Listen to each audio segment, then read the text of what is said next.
ભુજ નગરપાલિકા ચૂંટણીને લઈને વોર્ડ નંબર 5 વિસ્તારમાં ભાજપ દ્વારા લોકસંપર્ક અભિયાનને વધુ ગતિ આપવામાં આવી રહી છે।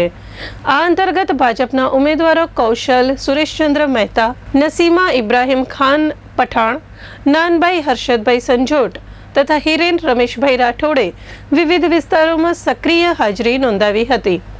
ખાસ કરીને પૂર્વ ધારાસભ્ય અને જૈન સમાજના અગ્રણી મુકેશભાઈ ઝવેરીની ઉપસ્થિતિમાં ભાજપના કાર્યકરો અને ઉમેદવારોએ ભુજના વાણિયાવાડ, વોકળા ફળિયા સહિતના વિસ્તારોમાં ડોર ટુ ડોર પ્રચાર હાથ ધર્યો હતો। આ પ્રસંગે મોટી સંખ્યામાં કાર્યકરો જોડાયા હતા, જેના કારણે સમગ્ર વિસ્તારમાં ચૂંટણીનો માહોલ ઉર્જાવાન બન્યો હતો।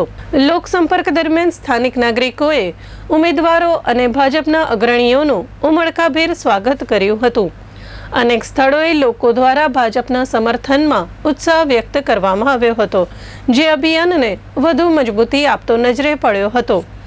આ પ્રસંગે ઉમેદવાર કૌશલભાઈ મહેતાએ જણાવ્યું હતું કે ભાજપ શાસિત નગરપાલિકા દરમિયાન કરવામાં આવેલા વિકાસ કાર્યોને લોકો આજે પણ યાદ કરી રહ્યા છે અને તેના આધારે આગામી સમયમાં વધુ વિકાસ માટે સમર્થન આપી રહ્યા છે। તેમણે ઉમેર્યું છે કે આવનારા સમયમાં વોર્ડના આંતરિક માર્ગોની સફાઈ અને સુવ્યવસ્થિત વિકાસ માટે માઇક્રો પ્લાનિંગ કરવામાં આવશે, જેથી નાગરિકોને કોઈ પણ પ્રકારની મુશ્કેલી ન પડે।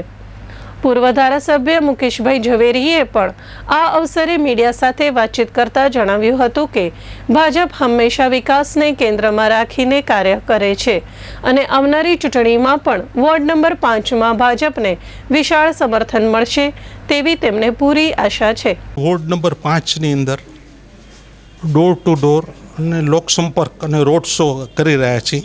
આ જે વોર્ડ જે છે વોર્ડ નંબર 5, જ્યારે જનસંઘના વખતથી કરીને આજ સુધી એટલે કે આજે 2026 છે, આ વિસ્તાર આખો જે છે એ ભારતીય જનતા પાર્ટીથી રંગાયેલો આ વિસ્તાર છે। આ વિસ્તારની અંદર અગાઉ પણ ભારતીય જનતા પાર્ટીના કાઉન્સિલરો કાર્યકર્તાઓ ચૂંટાયેલા છે।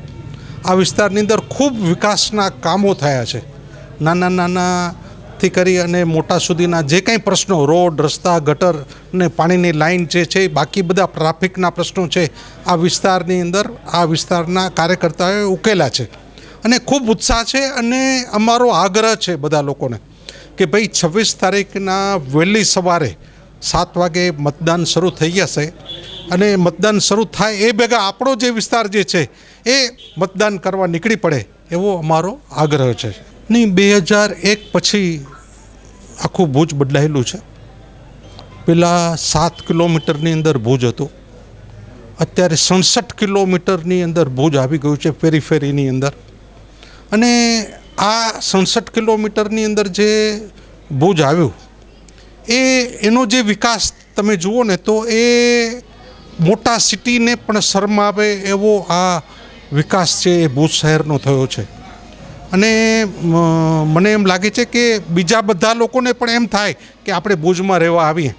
2001 પહેલાં ભુજની સ્થિતિ અલગ હતી અને અત્યારે પણ અલગ છે અને એ સ્થિતિની અંદર ભુજનો જે વિકાસ થયો છે, ભૂકંપ પછી પણ વિકાસ થયો છે, વાવાઝોડા પછી પણ વિકાસ થયો છે અને ઘણા બધા કાર્યક્રમોની અંદર પણ ભુજનો વિકાસ થયો છે। આજે ભુજ એક ટુરિસ્ટનું હબ બની ગયું છે, વિકાસનો અને ઉદ્યોગોનો પણ હબ બની ગયું છે। આજે બધા જ લોકો કચ્છ આખું જે છે એ ભુજ રહેવા આવે કે રહેવા મળે એની અપેક્ષા રાખી રહ્યું છે, એવું ભુજનું આજે ડેવલપમેન્ટ થઈ રહ્યું છે। ભુજ નગરપાલિકા જે છે એ ભુજ મહાનગરપાલિકા બને એવા અત્યારની જે બોડી જે છે એના વિચારો છે અને મને એમ લાગે છે કે આવતા દિવસોની અંદર ભુજ મહાનગરપાલિકા બનશે તો બાકીની જે કંઈ અધુરાશ હશે એ પૂરી થશે।